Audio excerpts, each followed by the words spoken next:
Dena's full name is Kellen Beatrice Dena Mararo. She was born and raised in the coastal region of Kenya, in Mazeras, Kwale County. She comes from the Duruma community, one of the 9 Mijikenda sub-tribes. Her childhood was not smooth. Her parents divorced while she was still young, and she was raised mostly by her mother, who carried the heavy responsibility of raising 6 children alone. Dena attended Kianjokoma Primary School in Embu and later joined Kieni Girls High School, completing her secondary education in 1997. From a young age, she dreamt of becoming a nurse and applied several times to join the Kenya Medical Training College KMTC, but her applications were unsuccessful. This was a turning point in her life because when one door closed, another opened. Her mother encouraged her to try journalism. She then enrolled for a diploma in journalism and mass communication at Foundation College of Professional Studies. This was the beginning of a new path, one that would later define her life. Behind her smile and warm personality, Kanze's life carried deep struggles.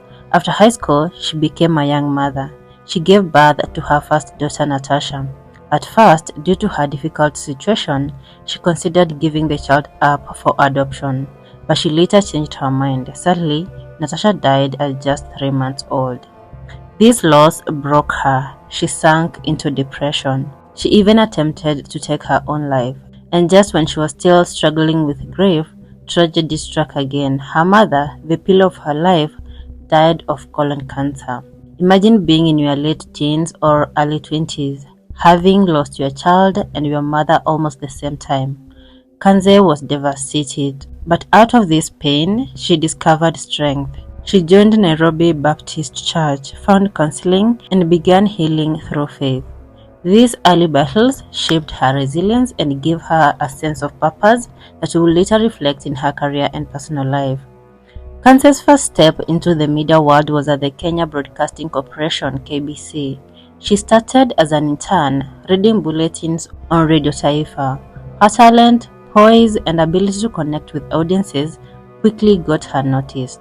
She moved to television, where she co-anchored news with veteran journalist Badi Muhsin. For 6 years, Kanze built her experience at KBC, but her big break came when she joined Citizen TV. It was here that her career flourished. At Citizen, she was paired with Lulu Hassan, and together they created the much-loved weekend Swahili bulletin, Nipashe Wikendi. Their chemistry, warmth, and professionalism won the hearts of millions of Kenyans. Kanze became a household name, respected for her command of the Swahili language and her graceful presence on screen. In June 2018, President Uhuru Kenyatta made a surprising announcement. He appointed Kanze Dena as the Deputy State House spokesperson and the Deputy Head of the Presidential Strategic Communication Unit. This was a historic moment. Kanze had just become one of the highest-ranking communication officers in government. Later that same year, she was elevated to State House spokesperson, becoming the first woman ever to hold that position in Kenya's history.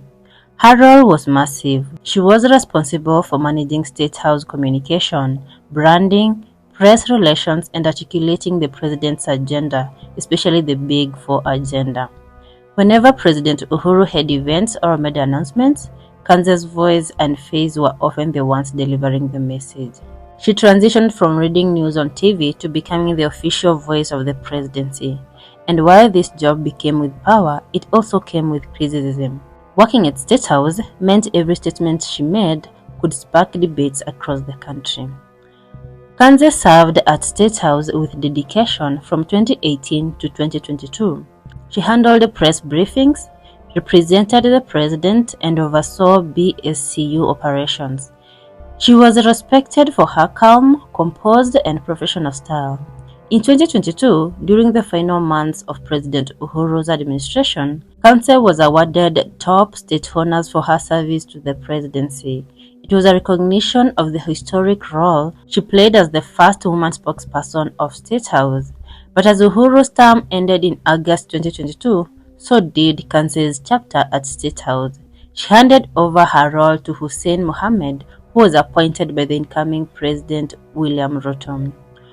So what happened to Kanze Dena after leaving State House? In October 2022, she wrote a heartfelt post on Instagram titled "The Completion of a Season." She thanked President Uhuru Kenyatta, her colleagues, her family, and her children for supporting her through those demanding 5 years. She admitted that the job had come with many sacrifices, like missing her children's birthdays and special family moments. After leaving State House, Kanze decided to step away from the limelight. She described this new phase as a form of retirement.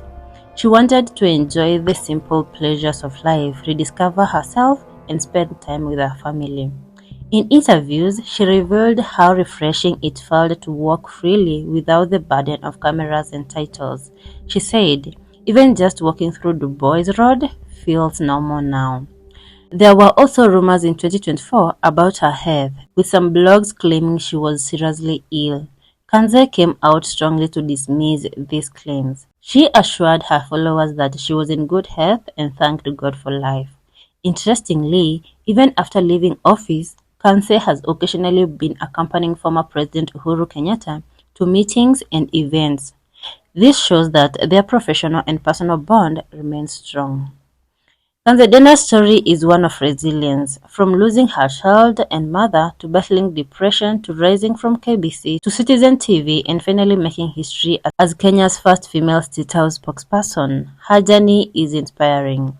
She broke barriers in journalism and government communication. She showed that with determination, faith, and resilience, it is possible to rise from humble beginnings to the corridors of power. Today, Kanze may not be on TV screens or on State House podium, but her legacy remains. She is a role model to young journalists, young women, and anyone struggling through difficult times. Her life reminds us that no situation is permanent, and every chapter, whether on screen, at State House, or in private life, has a meaning.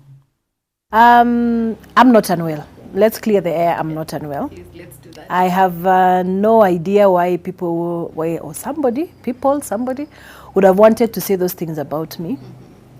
But again, I'm like, I guess people have to make money. They do.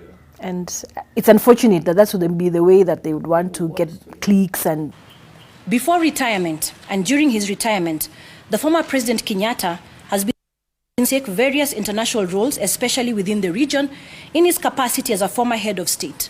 And among them was his appointment as a peace facilitator by the East Community Heads of State during the 22nd Ordinary Meeting of East Africa Heads of State Summit that was held on the 22nd of July 2022 in Tanzania, Arusha.